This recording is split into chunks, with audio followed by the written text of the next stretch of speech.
Assalamualaikum warahmatullahi wabarakatuh, and very good evening to all my teachers, fellow friends. So today, I'm welcoming you to our grand forum, which is to discuss beyond the grid, engineering a safer, sustainable Malaysia. So we are now often to talk about sustainability, but what is mean to us?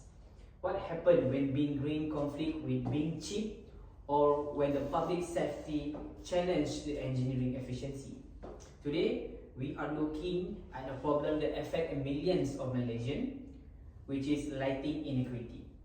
Many rural and low-income communities lack adequate public lighting simply because of the cost of extending the national grid is too high. This is not just inconvenient, but it is a public safety and social issue. To discuss this, we have a panel that comes from University Malaysia Police, who have developed a complete cradle-to-grave solutions. So now I'm going to present to you our first panel of the day. Okay, hi, I am Nur Shazil Umar bin Abdul Shahid. And thank you, Shazrin. Our second panel. Hi, my name is Farkan Adin bin Syekh Bakri. Thank you. Next panel. Hi, my name is Muhammad Faiz bin Abdul Latif. Last but not least, our last panel. My name is Muhammad Ikmal Hakim bin Vincent Reyes Muhammad Najib. Alright, thank you to our panel. So let we start at the beginning to the panel number 1. So your team choose a solar street light. This seems like an obvious solution. So based on your analysis, can you see or set the stage for us today? So what the specific problems that you really trying to solve? Alright, that's a great question. Thank you, moderator. As you said, a solar light is a simple idea, but our goal was to solve a complex socio-technical problem. We identified 3 interconnected problems. Number 1 is the environmental problem. Our grid is still heavily reliant on fossil fuels. Every conventional light adds to our national carbon footprint. The second one is the socio-economic problem.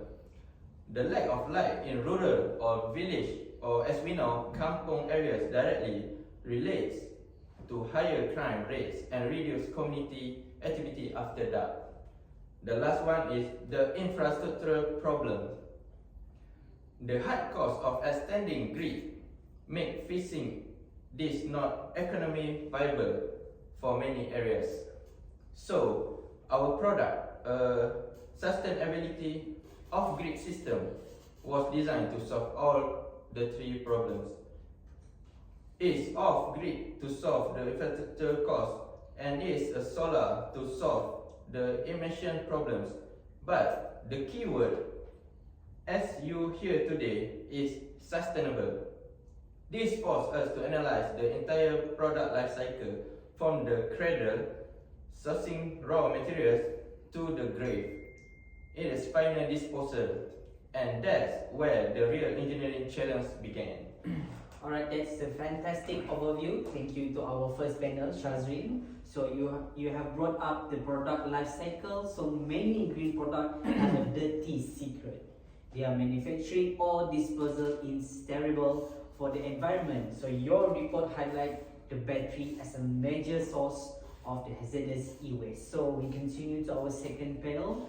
This led to your first major dilemma: a cheap standard battery saver versus an expensive sustainable one. So how did you justify your choice, especially when it comes to cost more upfront? Okay, that is correct. It was our dilemma 1, life cycle vs initial cost. So we had 2 options. Option 1, a cheap standard lead acid battery. It has a short 3 to 5 years life and is full of toxic lead.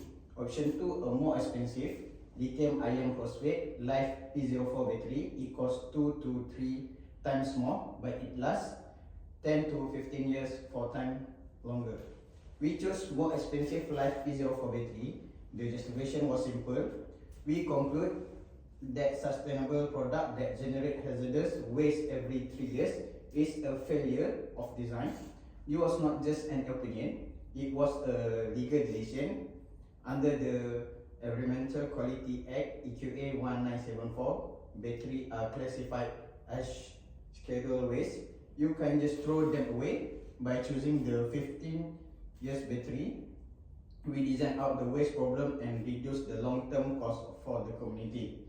We prioritize long-term environmental responsibility over short-term costs. Thank you, panel number 2, Mr. Fakan. So the sustainable also mean durable and legally compliant. So now I want to turn to the core function like itself. We often think brighter is better, but your team found that the type of light is a critical public safety and battery health issue. So we're going to our third panel for today. So your team faced another trade-off, a more efficient light versus a healthier light. So you also had to consider the structural safety of the pole. So how did you navigate this issue? Thank you, moderator. This was where the BEM Code of Professional Conduct was not just a textbook chapter, but our primary decision-making tool. First, light itself. This was dilemma 2. The efficient 5000K LED is a harsh blue-white light. It known to disturb human sleep cycle and cause disability glare for driver. It is a serious safety issue. We choose the 3000K one white LED. It's light less than efficient in terms of lumen, but it far safer for public health and reduce glare. Second, the pole. This was dilemma 3. We could use a cheaper non-certificate steel wool, but it could rust and fail in strong wind. We choose an MS1553 compliant aluminium pole, which is engineered for Malaysian wind loading standard. In both cases, we apply TNET 1 of the BEM code, hold paramount the safety, health and welfare of the public. We reject the brighter light because it was unhealthy, and we reject the cheaper pole because it was unsafe. Our duty to public safety is non-negotiable.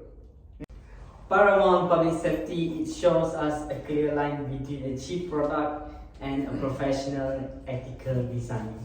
So far we have discussed the public and the environment, but there's one group we have not mentioned yet, which is the maintenance workers. So to our last panel for today, your design includes a specific legal consideration for these workers. Can you explain this, and perhaps that you can conclude with that this project has taught you personally? Alright, thank you, moderator. Certainly, this is where the Occupational Safety and Health Act, or known as OSHA, in 1994 comes in. As engineers, Section 15 of OSHA legally binds us to ensure our design is safe for all users, including the installers and the maintainers. The bigger risk for a solar light is replacing a battery. We identified that a technician working 10 meters in the air, handling a heavy battery, and is a significant fall risk.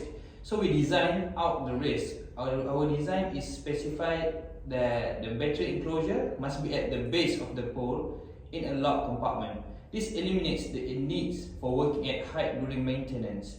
It's a direct fulfillment of our legal duty under OSHA. Personally, this project changed my entire view of engineering. I used to think that the goal was just to find the right technical answer.